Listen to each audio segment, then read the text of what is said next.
dengan sistem yang berlaku sekarang ini, ya partai-partai merekrut orang-orang yang populer, ya, orang-orang yang terkenal, para artis, para influencer, sehingga kita tahu akhirnya yang terjadi apa? Yang terjadi bahwa kualitas anggota DPR kita menurun jika dibandingkan misalnya dengan pemilu tahun 1999 yang lalu. Ya, ini sebenarnya sudah ada putusan Mahkamah Konstitusi tahun yang lalu kan, yang menegaskan bahwa harus dilakukan satu perubahan dalam pelaksanaan pemilu kita sendiri, mulai dari threshold maupun sistem pemilu yang sampai hari ini pemerintah sedang melakukan satu kajian pendalaman tentang sistem pemilu yang kita anggap lebih adil, lebih terbuka, lebih bermartabat, dan lebih memberikan kesempatan kepada setiap rakyat yang mempunyai kemampuan dan minat untuk terjun ke dalam dunia politik untuk tampil menjadi calon-calon anggota Dewan Perwakilan Rakyat di pusat maupun di daerah. Karena kita ketahui selama ini dengan sistem yang berlaku sekarang ini, ya partai-partai merekrut orang-orang yang populer, ya, orang-orang yang terkenal, para artis, para influencer, sehingga kita tahu akhirnya yang terjadi apa? Yang terjadi bahwa kualitas anggota DPR kita menurun jika dibandingkan misalnya dengan pemilu tahun 1999 yang lalu. Nah, barangkali kita harus mengkaji ulang sistem pemilu kita, ya.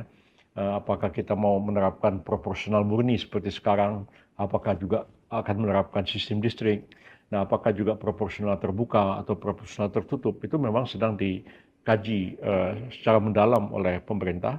Dan saya kira Pak Mendagri juga sedang mempelajari masalah ini dengan seksama, dan diharapkan nanti jauh sebelum pemilu, rancangan undang-undang pemilu yang baru sesuai dengan putusan Mahkamah Konstitusi itu dapat kita jalankan, sehingga nanti ke depan kita akan mampu melahirkan anggota-anggota Dewan Perwakilan Rakyat yang betul-betul mampu menyerap aspirasi masyarakat. Dia berasal dari rakyat, berjuang untuk kepentingan rakyat, bukan dari kalangan selebritis yang tidak punya akar yang kuat di masyarakat, tidak mempunyai pemahaman mendasar terhadap persoalan-persoalan yang dihadapi oleh bangsa dan negara kita. Saya kira akan terjadi perbaikan dalam hal ini. Setelah demo ada kritik terhadap pemerintah bagaimana menangani kekerasan yang terjadi dan banyak hak-hak masyarakat yang dilanggar ketika terjadi peristiwa itu. Bagaimana pemerintah menjamin tidak ada hak-hak masyarakat yang terlanggar? Ya, kita berharap hari ini tanggal 4 September tahun 2025 demonstrasi mudah-mudahan sudah berlalu. Ya, walaupun ya kalau besok-besok mau demo lagi, ya nggak ada yang melarang tentu.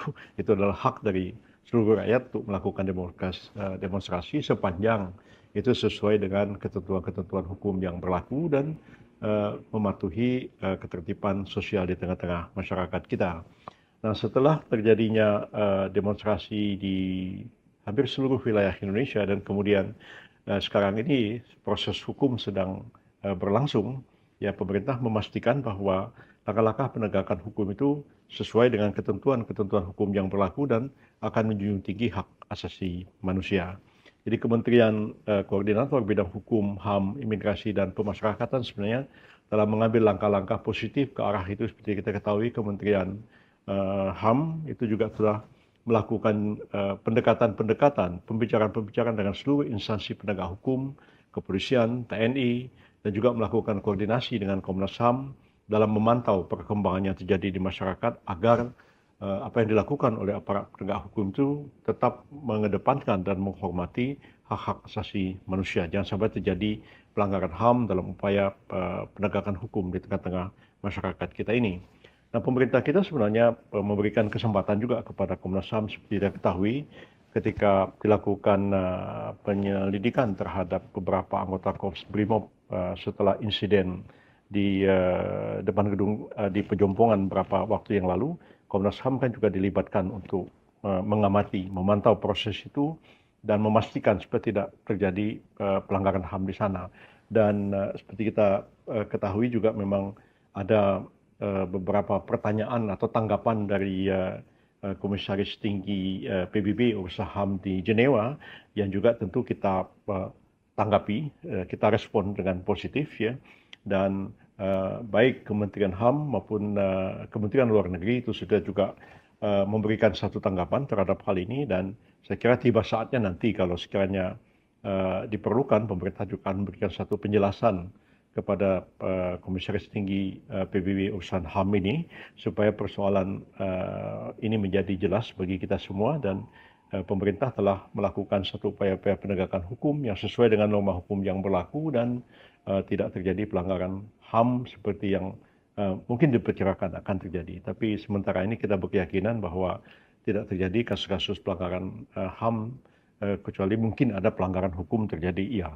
Tapi kalau pelanggaran hukum terjadi, ya kita selesaikan menurut kaedah-kaedah hukum itu sendiri.